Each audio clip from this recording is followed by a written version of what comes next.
How is everybody doing today? My name is Master Zero and welcome to the last video of Spooktober. This time we are reacting to 3 disturbing true babysitting horror stories by Mr. Nightmare.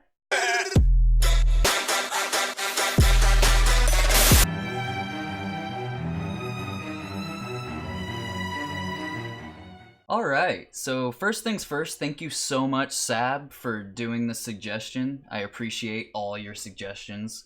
You haven't let me down so far, so fingers crossed. But, I've never actually heard of Mr. Nightmare before, but, Sab told me that his narration is really good, and it gets you, like, in the mood. So, I'm assuming it's just, like, 3 disturbing babysitter horror stories. Like, I'm assuming he's just gonna, like, read stories based off true events. So without any further ado, here is 3 disturbing true babysitting horror stories by Mr. Nightmare. Or I could just press play and y'all guys could read that. Oh, nice. He gave credit where credit is due. Could always appreciate that.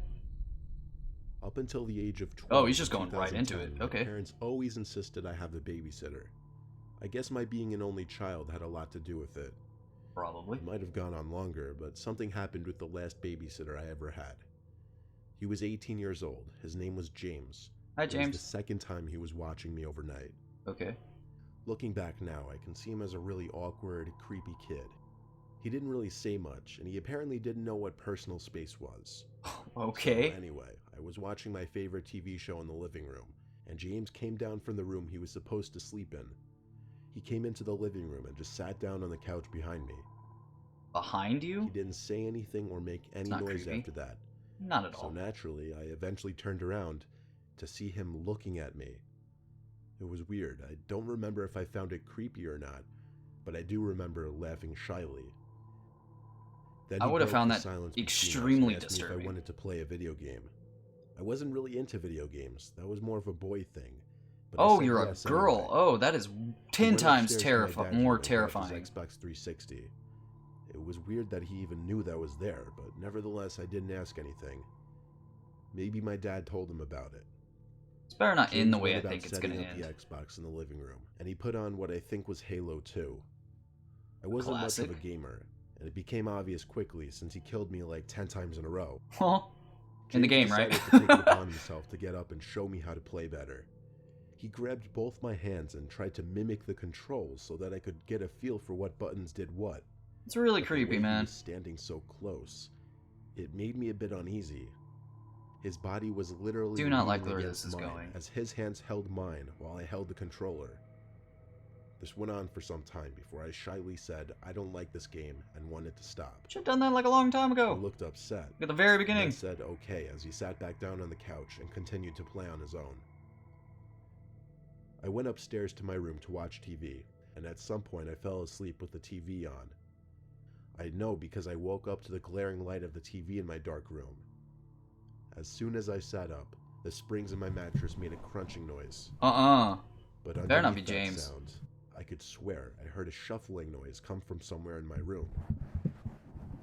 Okay, the noise is a great I wanted touch. to call for James because I was scared, but I didn't want to make too much noise. Double checking. All I did was look around my room as I sat up in my bed, afraid I was going to find someone. Then my eyes stopped on the closet door, which was half open. I squinted my eyes to see better, but when a white screen came up on the TV, it gave off enough light to reveal James standing in my closet. Bro! I let out a noticeable gasp, and I guess he noticed. A noticeable gap. He came out slowly, going, Didn't make any sense. "Shh, it's okay," with his arms out. I sat there frozen in fear as he came closer, telling me how pretty he thought I was. I knew what he was doing, and when I saw an opportune moment for me to slip through him into the door, I took it. I knew to run to the office downstairs, which had a lock, but not before grabbing a phone to call my dad. James knocked on the door, claiming he wasn't going to do anything, begging me not to call my dad. My dad was of course furious on the phone and told me to stay where I was and he'd be home in an hour. But by then, James left. It didn't matter though, because my parents had his parents' information, and they called the police promptly, who I explained what happened to. Huh. James was arrested on some kind of charge for sexual misconduct with a minor. There you go. Like that. You should Ever probably since like that do day, I was trusted to be alone without a background babysitter. information And it's weird, on but I still who's think watching about your James child. at least once every other day.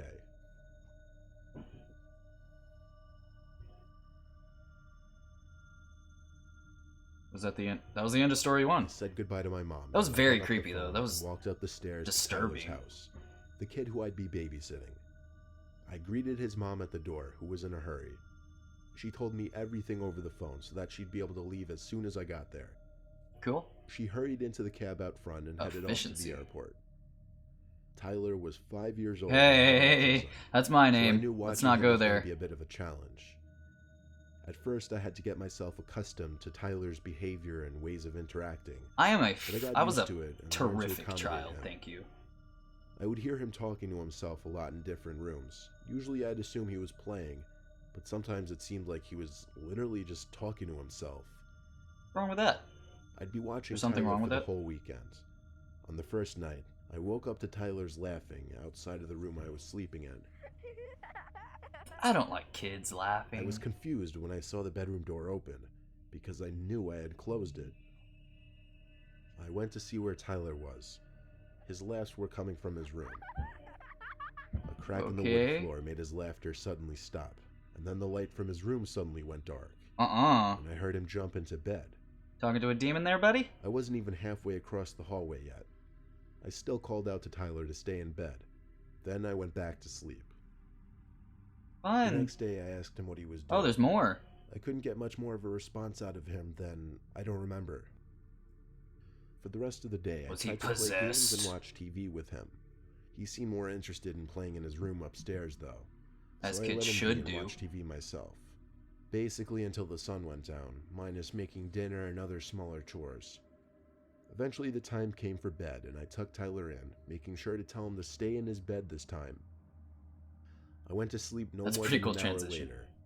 Once again, I was woken up by a noise. It was a giggling noise. Then I heard whispering. I almost said don't do it again. I sat up, rubbed my eyes, and looked around the room. Tyler? I called out. Yes. There was the giggling again. It came from across the room. You're doing that on purpose now, aren't you? I flicked on the lamp, and there was Tyler, sitting in the closet with the door slid half open, revealing only his face. Creepy child. Admit, it was a disturbing thing to witness at 2 in the morning. Yeah? The Good thing it wasn't 3. The angle of the light hitting his face made the sight even more disturbing. I got up and went over to him to pull him out of the closet. I was upset with him and let him know it. I brought him back to his bed and asked him why he did that. Trying to get the heebie-jeebies. His response was unsettling. He said Tony told him to. Who's Tony? I asked him who Tony was. He said it was the man in the closet he was talking to. My heart skipped a beat. Red flags everywhere. Still, I knew it was just his wild imagination going on. Was it though? I told him to stay in bed for real this time or there would be consequences. I went back to my guest room and shut the door. As I laid in bed, I thought about what Tyler said, about the man in the closet. I wouldn't sleep at all after that, no thank you. I lay on my side and for the longest time tried my best to clear my head and just go to sleep. But there was a sudden sound of something hitting the closet door, almost like a knee or something. Nah. It was definitely not the sound of an object falling or hitting the door. I called out Tyler's name, hoping it was just him playing games again. No answers. So now I called out Tyler louder. Please, can it be Tyler? Loud enough for him to hear me across the hall and in his room. He called back yes down the hall. At that moment, I basically jumped out of bed and ran to Tyler's room to get him out of his bed. I carried him to a bathroom where we hid while I called the cops. I stayed on the line with the 911 operator, only whispering occasionally that we were still okay to the operator, until the cops finally banged on the door downstairs. That is terrifying. I heard them open the front door, which was weird. It should have been locked. They shouted police, to which I responded to by running with Tyler in my arms to the living room.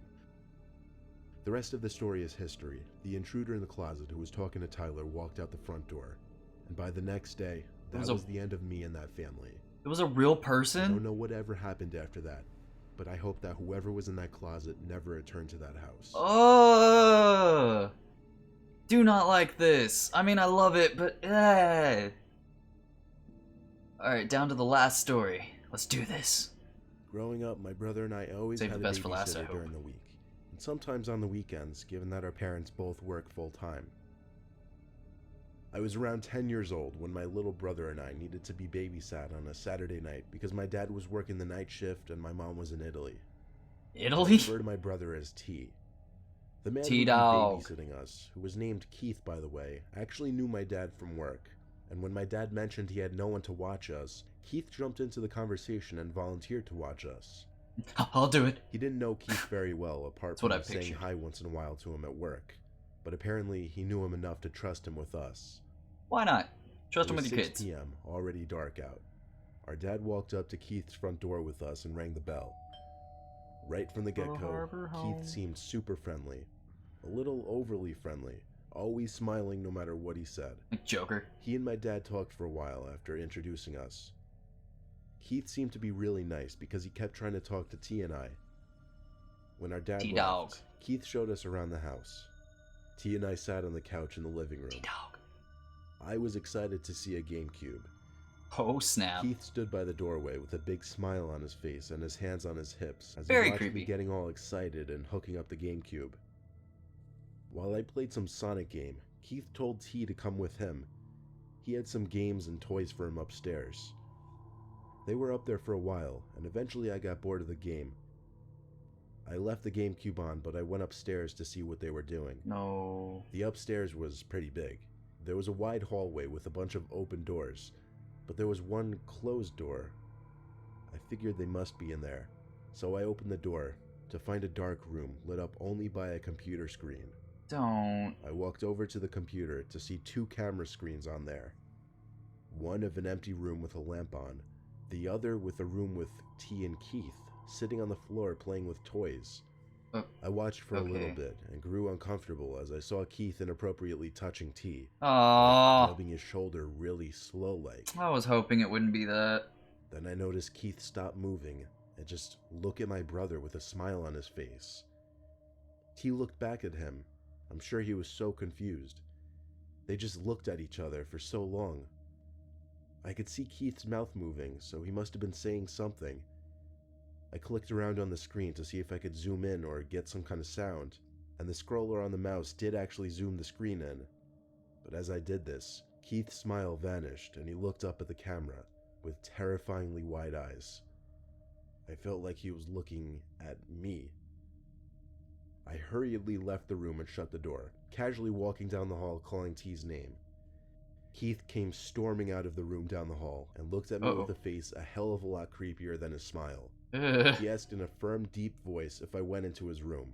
You know it. My heart was racing as I said no. I could even feel the shake in my voice. He stormed down the hall and opened his bedroom door with a certain aggression. I ran to the room T was in and I told him we should leave. Yeah? He responded saying, "He's creepy." Yeah? That was the icing on the cake. I told him to follow me as I grabbed him by the arm. As we were heading down the stairs, we heard Keith scream, "Yes, you did." It came from his bedroom. Uh-oh. Then he screamed that I went through his closet too, which I did not. What? We ran for it. He screamed something else as we ran through the front door to the outside. I slammed his front door shut and we ran down the sidewalk until we couldn't see his house anymore. For real, just The keep man was going. completely insane. Even my 6-year-old brother got bad vibes from him. I asked him if Keith touched him anywhere besides kids his are a shoulder. good, He didn't say anything. deal of though. judgment. All he did was shrug his shoulders in response. You better I not was have. afraid to think about what that meant. We were luckily near a friend's house, so we rang the bell and asked my friend's mom to use their phone. Okay, good. I called my dad and told him the situation. My friend's mom ended up letting us stay there for the night after learning of what just happened. Nice people. My dad called the cops and reported Keith to his boss. Nothing happened to Keith legally, but my dad had a good relationship with his boss, and he managed to get Keith fired. Haha. That's something, at least. Okay. Kind of an abrupt ending there. Alright, that was, I didn't like the last one. I don't like, can you say the R word on YouTube? I don't know. I don't like the R word. I'm pretty sure everybody knows what we're talking about. I do not like pedophiles. I don't like child molester. None of that. None of that. No. I hate that so much. Did not like the third one at all. But, I mean, that stuff happens, and it's terrible. It's very terrible that stuff happens. But the other, I know the first one was kind of the same thing, but it wasn't nearly as bad as the third one. I'm not saying that one outweighs the other one in any way that makes the other one okay. No, it's still very terrible. But for these to be like true, I 100% believe that. I downright 100% believe that people actually turned in these stories and he just narrated them. Because that, it's like, it's not like, ooh, creepy, boo, jump scare, scary. It's like legitimately terrifying because it's true. And that is the worst kind of horror or terror. I don't know why I said it like that. Or terrible, just terrible, terrifying, horrible. So thank you everybody so much for watching. If you like this video, feel free to leave a like down below because it makes me feel all warm and fuzzy on the inside. And don't forget to subscribe to my channel for more awesome videos like this one. So with that said, I have been Master Zero. Y'all guys have been fantastic, and I will see y'all in the next episode. Later days.